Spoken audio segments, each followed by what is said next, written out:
kualitas pendidikan di Indonesia saat ini. Menurut pendapat saya pribadi yang sebagai guru di sebuah sekolah atau di SMA, kualitas adalah sebuah atau suatu hal yang diharapkan, mutunya, tarafnya, yang tentunya dari berbagai aspek. Aspeknya diantaranya adalah sarana prasarana, kemudian kualitas pendidiknya, kurikulum pendidikannya, proses belajar mengajar, dan hasil pembelajaran. Kualitas dari sarana prasarana itu tentunya adalah sarana prasarana yang akan mendukung keberhasilan sebuah pendidikan. Di antaranya ada bangunan, kemudian ada sarana prasarana berupa alat-alat yang mendukung pembelajaran, mendukung kegiatan-kegiatan lainnya seperti ekstrakurikuler, kemudian terutama ya pada saat ini di masa modernisasi atau digital, itu adalah IT-nya. Kemudian kalau kualitas pendidik, jelas pendidik zaman sekarang itu adalah pendidik yang harus benar-benar menguasai IT. Kemudian dilihat dari kurikulumnya, kurikulum itu harus disesuaikan dengan kebutuhan siswa. Proses pembelajaran juga harus disesuaikan dengan karakter siswa, dengan kondisi, situasi pendidikan atau lingkungan. Kemudian hasil pembelajaran itu adalah yang diharapkan.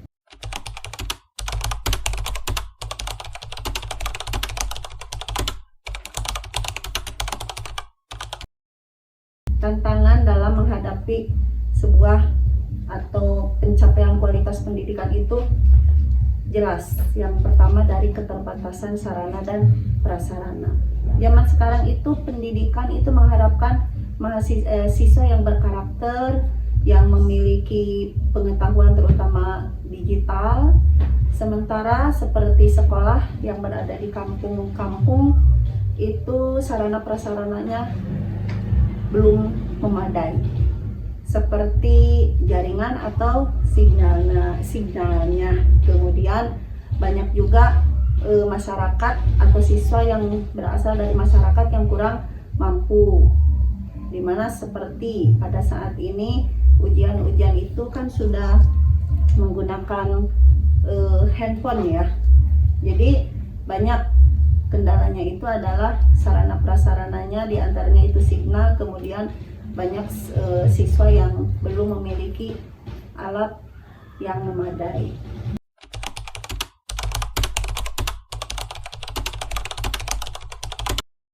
Setelah COVID-19, mutu pendidikan itu jelas terlihat menurun, karena mungkin pengaruh dari COVID-19 itu adanya lockdown atau PDR, yang proses pembelajarannya berada di rumah.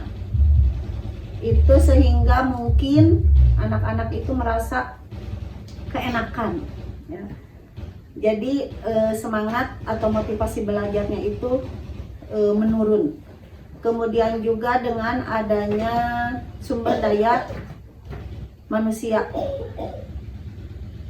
apalagi sekarang itu ada zaman modern, zaman digital, anak-anak itu lebih cenderung atau lebih terfokus ke handphone daripada ke buku ya.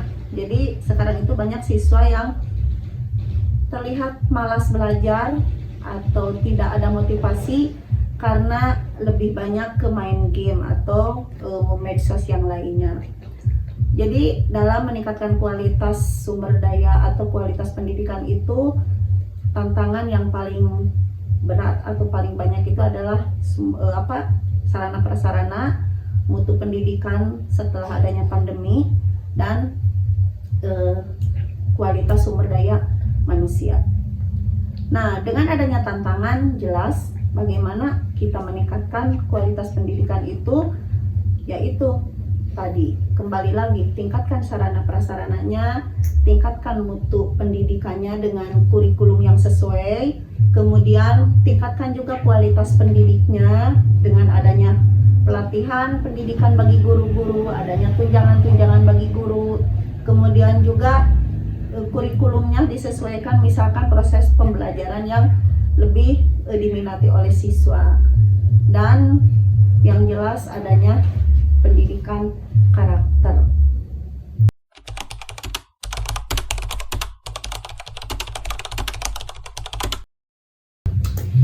Oke, peran teknologi dalam pendidikan atau dalam meningkatkan mutu pendidikan, ya. Jelas saat ini teknologi itu sangat berperan penting. Seperti dalam pepatah itu, kalau pendidikan tanpa teknologi mungkin bisa disamakan dengan kalau sayur tanpa garam, ya. Jadi tidak ada rasanya gitu. Jadi teknologi itu sangat penting. Kenapa? Karena sekarang itu dituntut semua itu dalam proses pembelajaran itu lebih ditekankan untuk menggunakan teknologi. Contoh misalkan siswa itu harus dikenalkan karena zaman sekarang itu tanpa teknologi akan tertinggal, ya. Misalkan sekarang tugas, kemudian ujian, kemudian juga bukan hanya siswa, guru juga sama. Sekarang itu serba teknologi, dari mulai untuk absen setiap hari, kemudian untuk mengerjakan tugas, melaporkan tugas baik itu harian maupun bulanan. Tenaga pendidik dan kependidikan pun sama, tidak terlepas dari teknologi. Sekarang itu siswa dituntut untuk lebih bisa menguasai teknologi dalam artian tetap harus bersikap bijak. Nah, ini yang terpenting dalam meningkatkan kualitas pendidikan itu adalah bijak dalam menggunakan teknologi atau media sosial, ya. Zaman sekarang itu tidak akan terlepas dari teknologi. Jangankan siswa SMA, ya, bayi pun sekarang itu sudah ngerti teknologi. Nah, disinilah mungkin harus ditingkatkan kualitas pendidikan itu. Karena apa? Karena di sini kita harus bijak mana yang harus kita gunakan, mana yang harus kita lihat, mana yang harus kita dengar.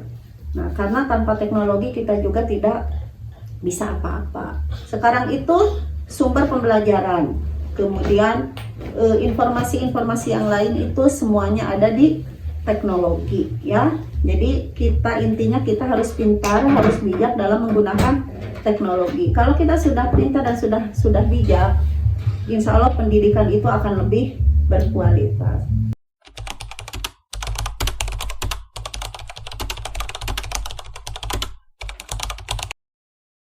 Ini sangat berkaitan dengan teknologi. Karena apa? Karena untuk apa adanya pendidikan karakter itu, ya.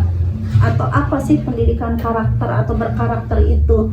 Di antaranya adalah untuk meningkatkan moral atau menanamkan pendidikan moral dan etika terhadap siswa. Kemudian siswa itu lebih tahu mana yang benar dan mana yang salah. Kemudian harapannya itu siswa itu bisa terhindar dari perilaku negatif. Apalagi zaman sekarang itu dengan adanya teknologi itu banyak terjadi kasus-kasus seperti bullying, ya. Kemudian seperti penipuan-penipuan. Ada game online, ada judi online, ya. Teknologi atau media sosial itu bagus, bisa digunakan untuk berbisnis, ya. Banyak sekali sekarang online shop yang bisa juga oleh pelajar digunakan, ya, atau dijadikan sarana untuk mengembangkan bakat. Tapi jangan juga terlalu berlebihan. Nah, itu adalah pentingnya teknologi dalam meningkatkan kualitas dan berhubungan dengan karakter. Untuk pendidikan karakter itu tujuannya itu adalah untuk meningkatkan atau membentuk moral dan etika, kemudian mencegah perilaku negatif, mempersiapkan generasi penerus, dan meningkatkan kualitas sumber daya manusia. Itu diantaranya terutama sekarang itu lebih ditekankan pada pembelajaran, bukan yang lainnya tidak penting ya. Cuma untuk peningkatan atau pendidikan karakter itu lebih diutamakan ke pelajaran pendidikan agama dan PKN ya, pendidikan keluarga negaraan, yang kemudian didukung oleh pelajaran-pelajaran yang lain. Di situ jelas terlihat atau tersurat juga bagaimana membentuk moral dan etika peserta didik ya, sehingga nanti peserta didik itu bisa lebih tahu mana yang harus dilakukan atau mana yang tidak, atau kalau secara sosialnya itu tidak melakukan perilaku menyimpang ya, atau hal-hal yang negatif. Sehingga dengan pemahaman seperti itu, kualitas generasi penerus itu akan bagus ya.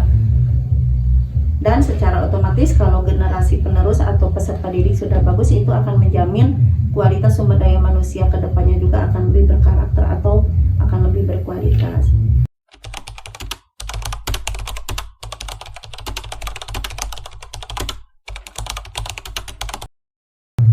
Diintegrasikan dalam mata pelajaran tadi. Yang pertama dengan mata pelajaran PAI dan PKN, kemudian diikuti dengan pelajaran-pelajaran yang lainnya.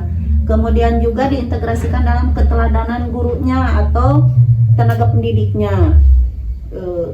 Di antaranya itu dengan dilakukannya pendidikan-pendidikan, pelatihan-pelatihan oleh dinas pendidikan baik tingkat kabupaten, provinsi maupun pusat ya.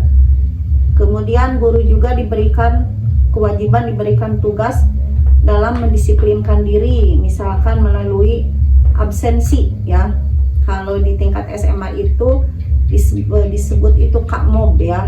Jadi absensi itu setiap masuk dan pulang kerja itu harus selalu ada. Kemudian juga secara khusus guru itu diharuskan melaporkan kegiatan harian, kemudian melaporkan kegiatan bulanan, dan mempersiapkan segala hal yang harus atau sebelum melakukan tugas sebagai pengajar. Nah, selain itu juga guru juga harus menjadi teladan untuk bisa dilihat oleh siswanya ya.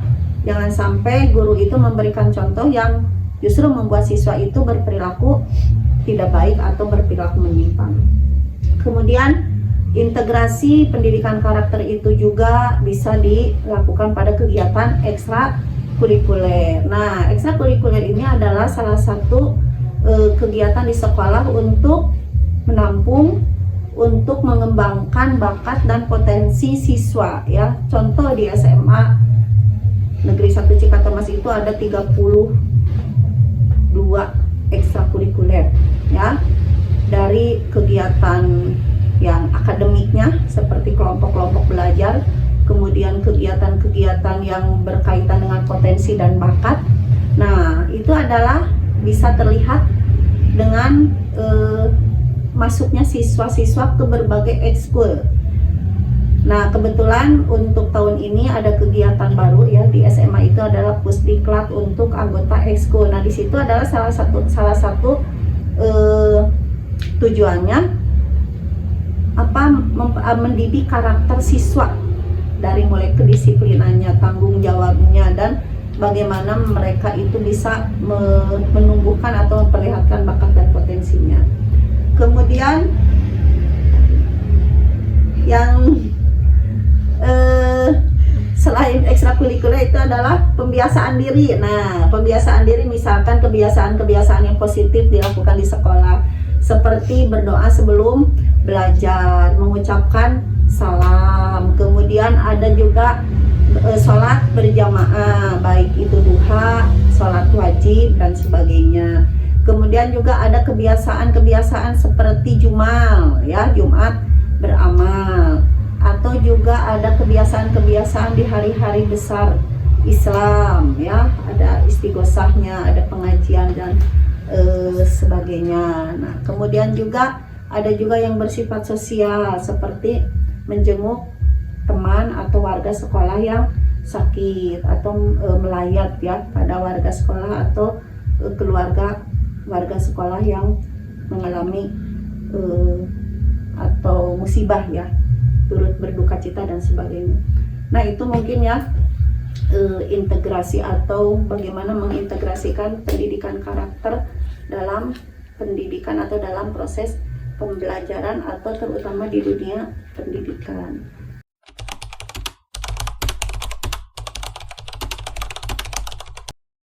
Dari pendidikan yang berkualitas atau kualitas pendidikan dan penerapannya dengan pendidikan berkarakter itu intinya sumber daya manusianya yang harus ditingkatkan, baik dari pihak pendidiknya, tenaga kependidikannya, dan peserta didiknya. Nah, ada yang terlewat. Yang jelas tujuan atau kualitas pendidikan itu akan tercapai juga diantaranya adalah dengan adanya kerjasama antara pihak sekolah dengan pihak luar. Siapakah pihak luar itu? Adalah pihak-pihak yang bisa berkolaborasi atau bekerja sama, misalkan masyarakat tentunya ya, orang tua, peserta didik, kemudian instansi-instansi lain seperti muspikanya ya, kemudian dinas-dinas yang lainnya. Nah, itu juga yang akan bisa meningkatkan kualitas pendidikan. Jadi intinya kualitas pendidikan itu akan meningkat kalau daya dukungnya, sarana prasarananya, sumber daya manusianya itu bisa bekerja sama atau bisa berkualitas.